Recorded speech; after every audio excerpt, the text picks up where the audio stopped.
Hey BookTube, this is Kelly. Thank you so much for watching my channel, Books I'm Not Reading. This is another Shaktember video, Shaktember being the month where we celebrate all things Shakespeare. I am actually a host of Shaktember this year for the first time, and my co-hosts are Nicole at A Day of Small Things and Jason at Old Blues Chapter and Verse, and I will be sure to link to their videos about Richard III down below. Definitely check those out for their perspective. Funny story, why did I pick Richard III for Shaktember this year? I asked myself this many times, but a few years ago, Steve Donahue was actually a host of Shaktember, and I'm not exactly sure what happened, but I don't think he picked his plays one year.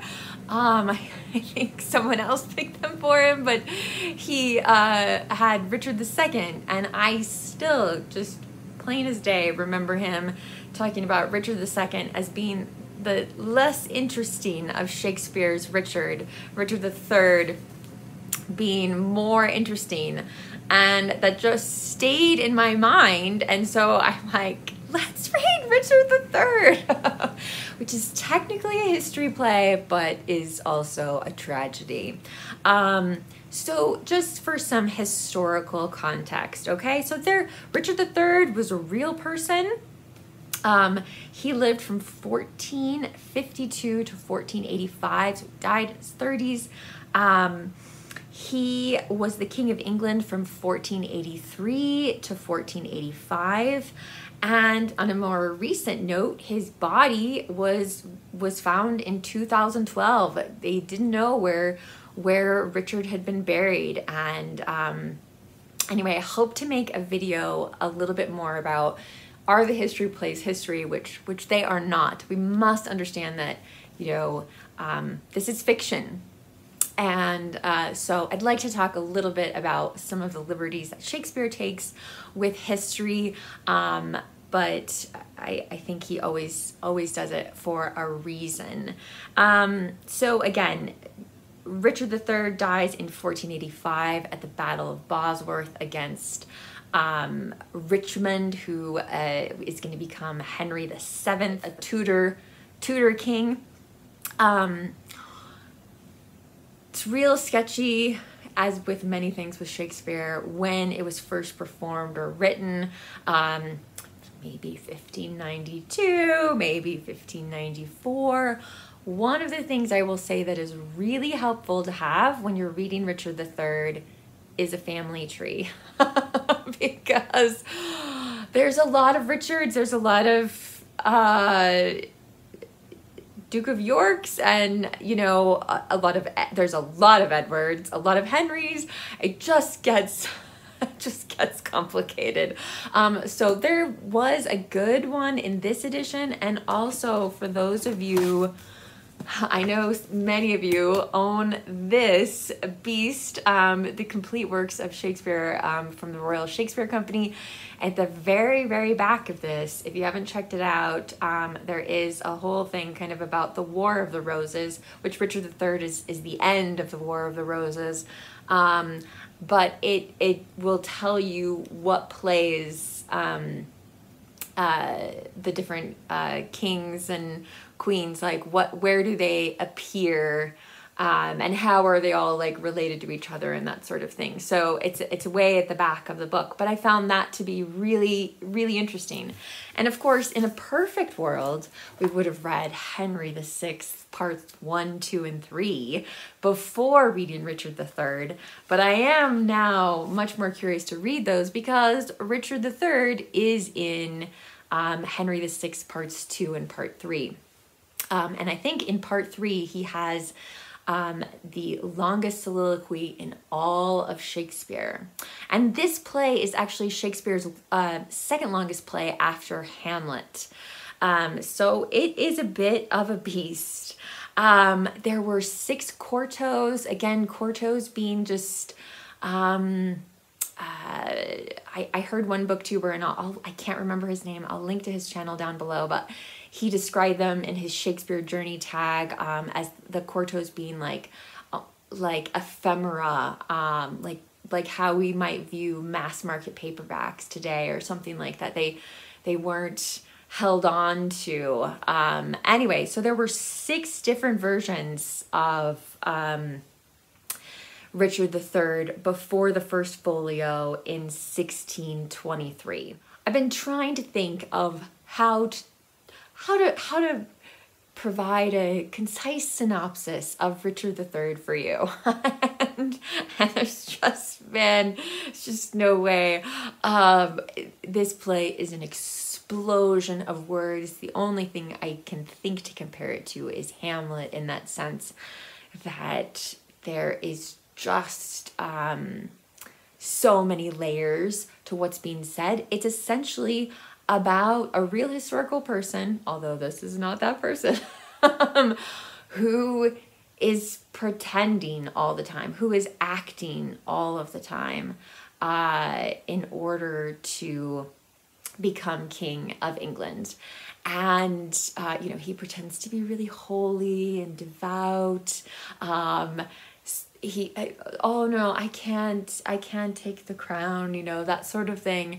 Oh, wait, no, because you insist so much, I will take the crown. He is a very complicated character. And I think one of the things that makes people love Richard III is that he talks to the audience a lot.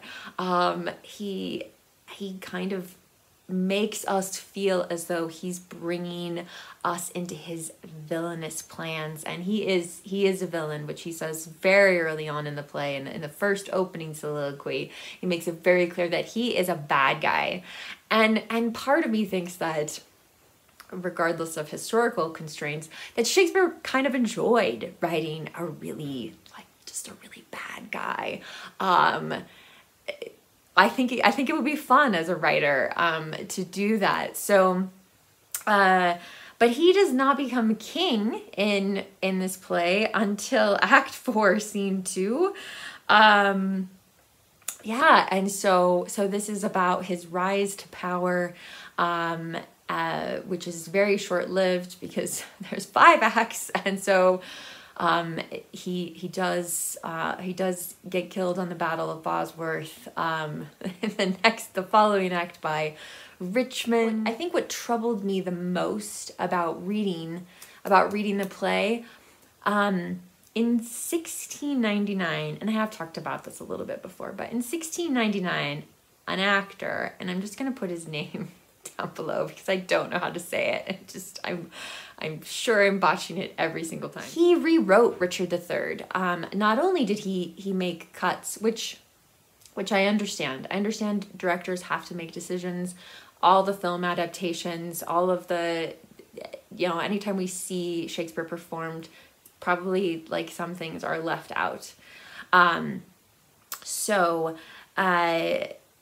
But the things that I found myself loving the most are the things that this particular actor cut.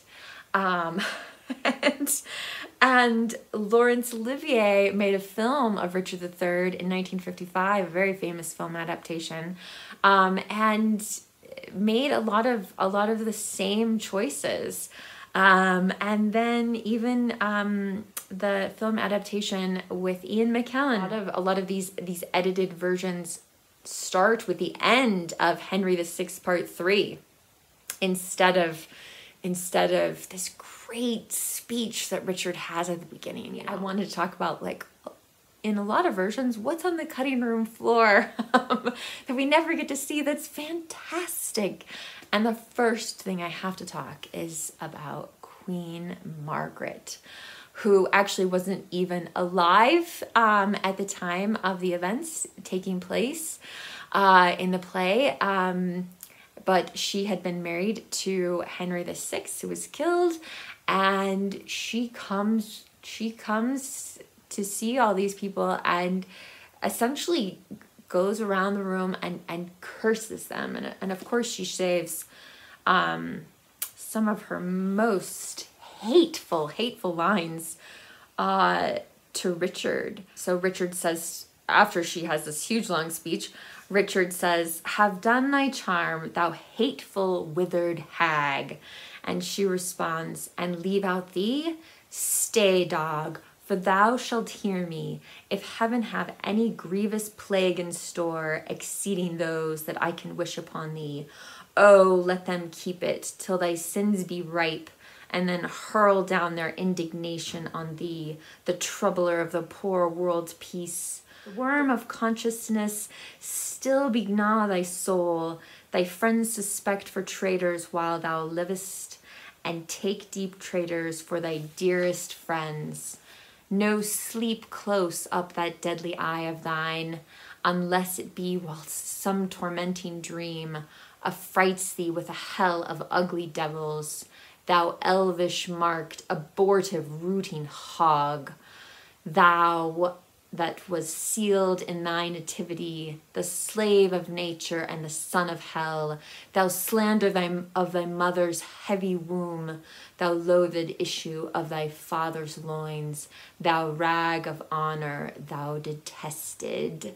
And she gets cut off, and Richard says, "Margaret," you know, he's trying to stop her.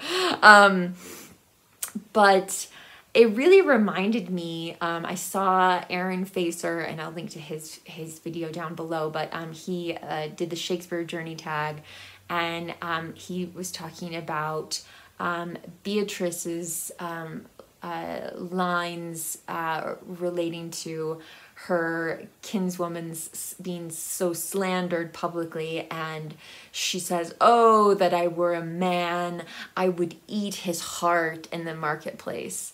And it's very much the same energy every time Margaret is on the stage, and she essentially goes around and kind of predicts what's going to happen to all these people, and you know, calling herself like the prophetess. Then all of those kind of prophecies come to a head at the very end of the play.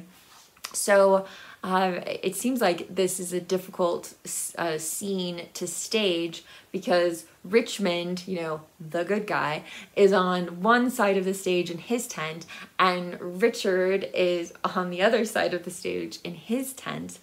And 11 ghosts come to see Richard and essentially like cry out their anger with him, their vengeance, you know, and at the same time like tell Richmond like, "Hey, we're on your side, like we're going to help you win the battle tomorrow."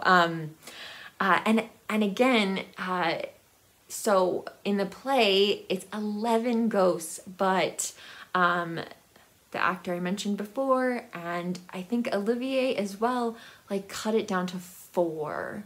4 ghosts versus 11. It's a really different kind of impact and experience to only see 4 ghosts versus 11, which they, you know, unless they each left the stage after their speech,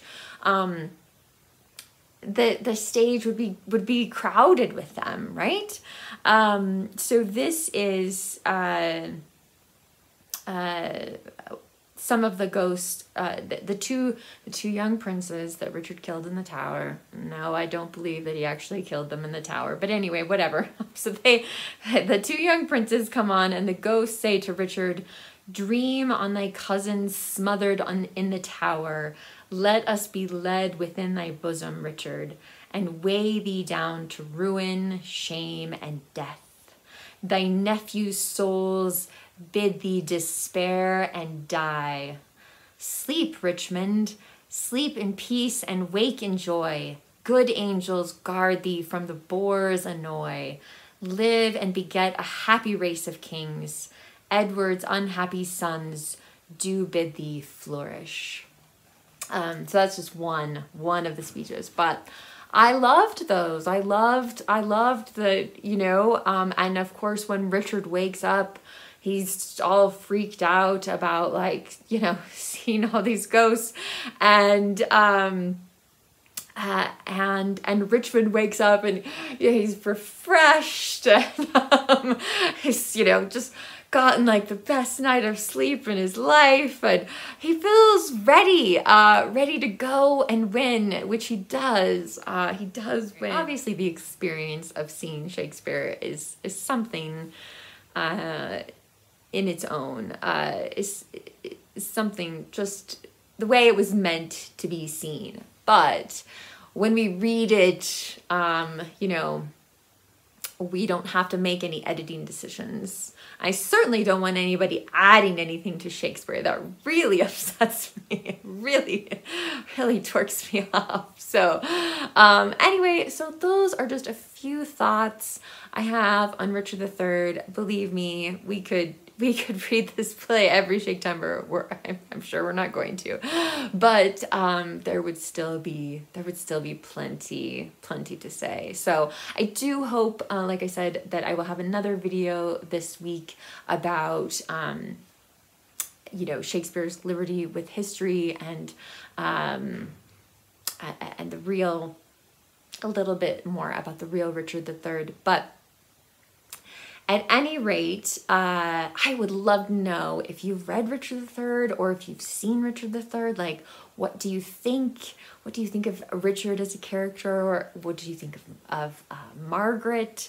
The ghost, like how have you seen that handled before? So let me know down in the comment section. As always, if you don't feel comfortable leaving a comment, you can leave me an emoji. Why don't we make today's emoji the crown? If you've made it this far, you can put a little crown down in the comment section.